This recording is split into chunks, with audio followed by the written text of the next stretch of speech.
Bienvenue sur le stand de France Agrière. Nous allons démarrer une rencontre avec Anne Rollet autour de finalement comment devenir un consommateur plus conscient des différents produits, plus conscient même de la production, de l'ensemble de la production. Peut-être Anne, vous pouvez commencer par vous présenter. Vous êtes de l'Académie de l'Agriculture aussi et vous présenter cet organisme. D'accord. Donc oui, j'appartiens, je suis membre correspondant de l'Académie de l'Agriculture en France. Donc l'Académie est une vieille dame, mais en même temps c'est une dame très innovante. On est un certain nombre d'experts et on couvre différents champs de l'agriculture. Ça aille de l'alimentaire, des filières végétales, animales, de la protection des végétaux. Donc on essaie d'intervenir pour exprimer un savoir scientifique au cœur des débats sociétaux. Donc n'hésitez pas, si vous avez une question, à nous la poser. Si on n'arrive pas à y répondre, on vous adressera au moins à quelqu'un qui pourra vous aider. Ça va au niveau du son? Alors peut-être première question, parce que voilà la thématique c'est comment le produit devient vecteur d'apprentissage. C'est quand même une terminologie déjà un peu complexe. Peut-être juste, donc vous ce qui nous importe c'est comment le produit peut nous apprendre des choses. En fait comment on peut, nous consommateurs, mieux comprendre comment tout ça est créé et aussi comment ça peut nous apprendre plus globalement sur la manière dont les choses sont cultivées. Est-ce que vous pouvez nous expliquer un peu, vous, par quel truchement, par quel biais on peut apprendre des choses sur les produits qui sont créés? D'accord. Alors moi ce qui m'intéresse c'est un vieux concept qui date de Condorcet, la Révolution française, qui s'appelle l'éducation populaire. C'est-à-dire que lui disait qu'on n'apprend pas qu'à l'école, on n'apprend pas qu'à l'université, on apprend tout au long de notre vie. Donc moi, je ne vais pas utiliser le terme d'éducation populaire ou d'éducation permanente parce qu'il est quelquefois un peu connoté. J'ai parlé d'apprentissage.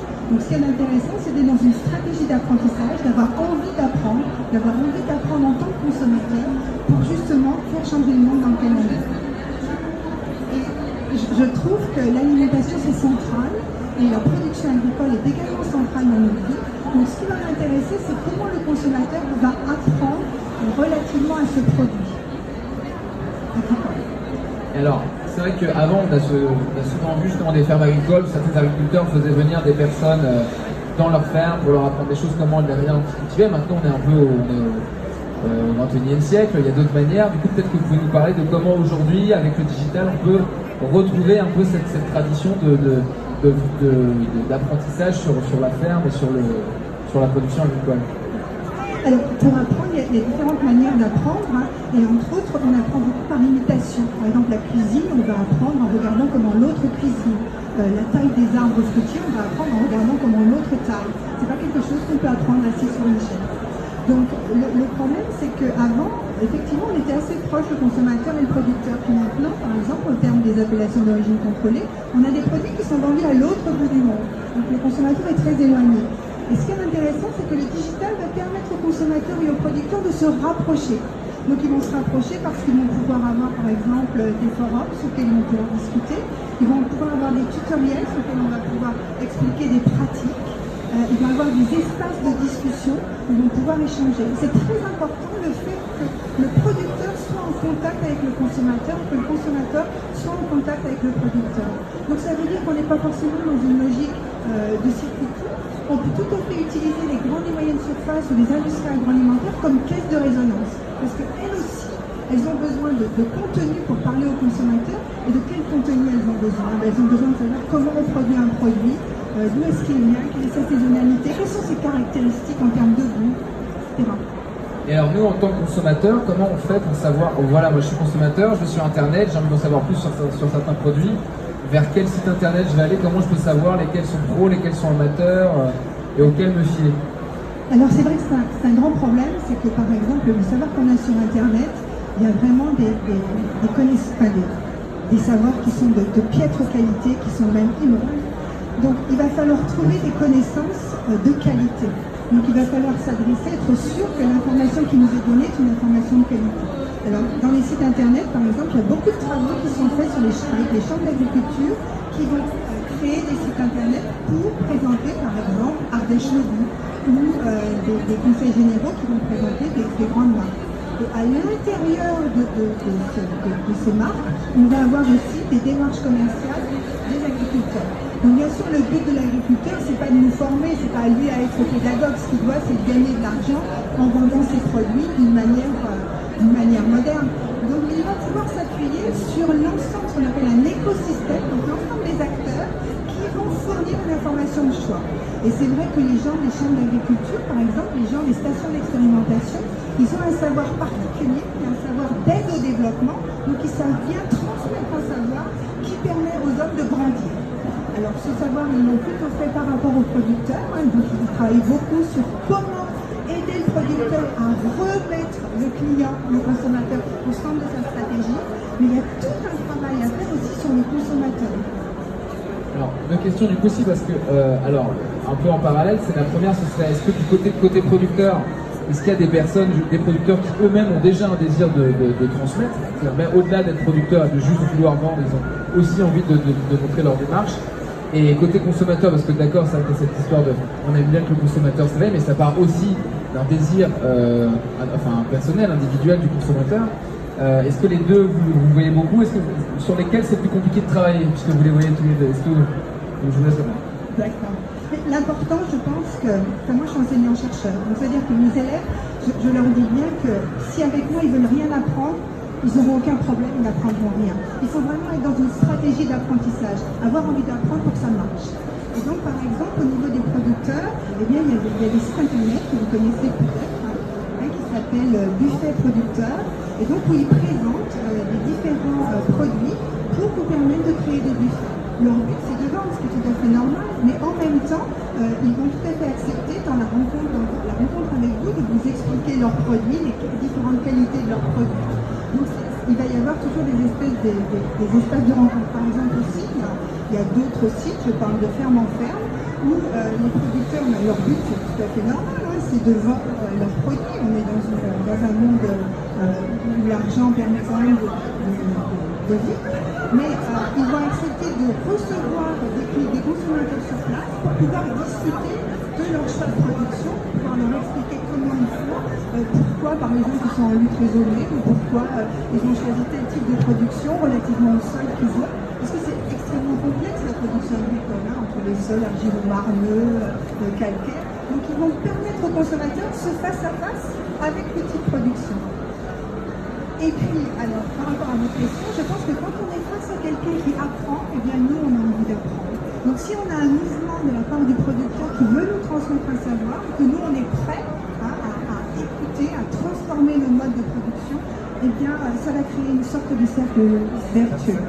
Alors justement, j'avais une question, comme vous êtes enseignante-chercheuse, j'imagine que vous avez accès à des statistiques.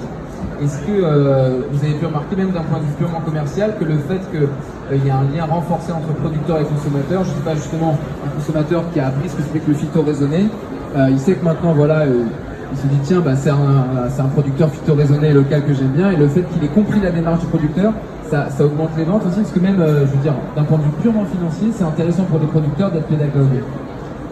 Alors, ce que je rappelle, c'est qu'il n'est pas pédagogue tout seul, le producteur.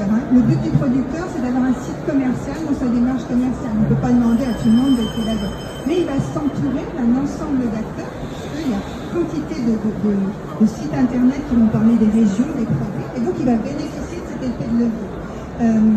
Ce que je voulais dire, c'est que n'importe comment dans une stratégie, pour qu'elle soit rentable, il faut qu'on soit proche du consommateur. Il faut qu'on comprenne le consommateur, il faut aussi que le consommateur, il ose s'exprimer ses besoins. S'il est à une grande distance et s'il s'aperçoit qu'il n'y a aucun lien, il ne va pas les exprimer. Donc ça va permettre cette amélioration continue de cette relation et aussi de l'adaptation du produit et du service aux besoins du consommateur. Est-ce que vous avez des exemples concrets de désir du consommateur, peut-être sur la saisonnalité, la traçabilité? Il y a des choses qui reviennent du côté du consommateur? Alors, je parlais d'un exemple, c'est Qui Patron, je ne sais pas si vous connaissez, donc quelque chose qui a été fait qui est extrêmement important à mon avis. C'est que l'entreprise C'est Qui Patron était capable de prendre un produit et de voir les éléments de qualité, et chaque élément de qualité correspond aussi à un élément de coût. Par exemple, vous voulez un lait d'origine, d'accord, vous allez avoir un lait où la traçabilité est prouvée, et combien est-ce que vous, en tant que consommateur, vous acceptez de payer? Vous voulez un lait qui garantisse un revenu satisfaisant pour le producteur, d'accord, mais vous, consommateur, combien vous acceptez de payer? Alors, toutes les questions qu'on peut se poser, et ça permet vraiment un dialogue entre le producteur et le consommateur. Et ce qui est intéressant, c'est qu'à un moment, ils se sont aperçus que ça avait un problème de goulet d'étranglement. Donc le goulet d'étranglement pouvait être résolu avec une histoire de capsules ou sans capsules sur le lait. Et bien, ils ont demandé au consommateur, est-ce que vous accepteriez consigner que pendant un certain temps, ces calciums ne soient pas. Parce qu'on ne peut pas, ça prend trop de temps. Avant qu'on ait mis en place le système de production, eh bien les consommateurs ont dit oui. Dans ce cas-là, il y a vraiment un dialogue où le consommateur comprend bien la problématique du producteur, y compris dans des circuits très très longs. Puisqu'on a celui qui produit le lait, celui qui est en bouteille, celui qui vend, et c'est vendu en grande et moyenne surface. Donc on n'est pas du tout sur des circuits courts, on est sur des circuits longs. Et pour la petite anecdote, vous savez que des consommateurs, donc c'est un patron, vont en grande et moyenne surface pour vérifier que le lait est bien placé comme il souhaite qu'il soit placé, c'est-à-dire bien au niveau des yeux. D'accord. Et est-ce que du coup, pareil du côté consommateur, vous parlez du besoin de sens du consommateur, est-ce que vous avez eu des retours de consommateurs qui justement, en comprenant mieux les démarches, justement étaient plus dans cette place de consommateur et est-ce que vous avez des enquêtes de satisfaction qui montrent que les gens sont plus contents d'en savoir plus? Alors c'est un peu ce qui me manque. C'est vrai que, à l'heure où le stand France Agrimet, c'est vrai que ce serait important de faire des recherches pour pouvoir vraiment trouver des informations intéressantes. Pour l'instant, la recherche est très agronomique, mais je pense qu'il y a toute une recherche qui devrait être faite sur les aspects logistiques, les aspects traçabilité, les aspects retour sur investissement, des démarches digitales dans lesquelles investissent les producteurs. Donc non, je n'ai pas de chiffres. Mais par contre, par rapport à cette quête de sens, c'est quand même intéressant de se dire que le consommateur qui cherche à vraiment participer à l'évolution du monde, à se dire, mais je voudrais que les producteurs agricoles ils aient un revenu décent, parce que moi, je n'achète pas que du lait, mais je sais fort bien qu'en achetant du lait, j'ai un acte qui est très responsable et je choisis d'acheter du lait en permettant aux producteurs d'avoir ce revenu responsable. Donc ça aussi, c'est extrêmement important. C'est plutôt qualitatif ma réponse, C'est qualitatif. mais je pense que c'est... Est-ce qu'il y a des questions dans le public par rapport à...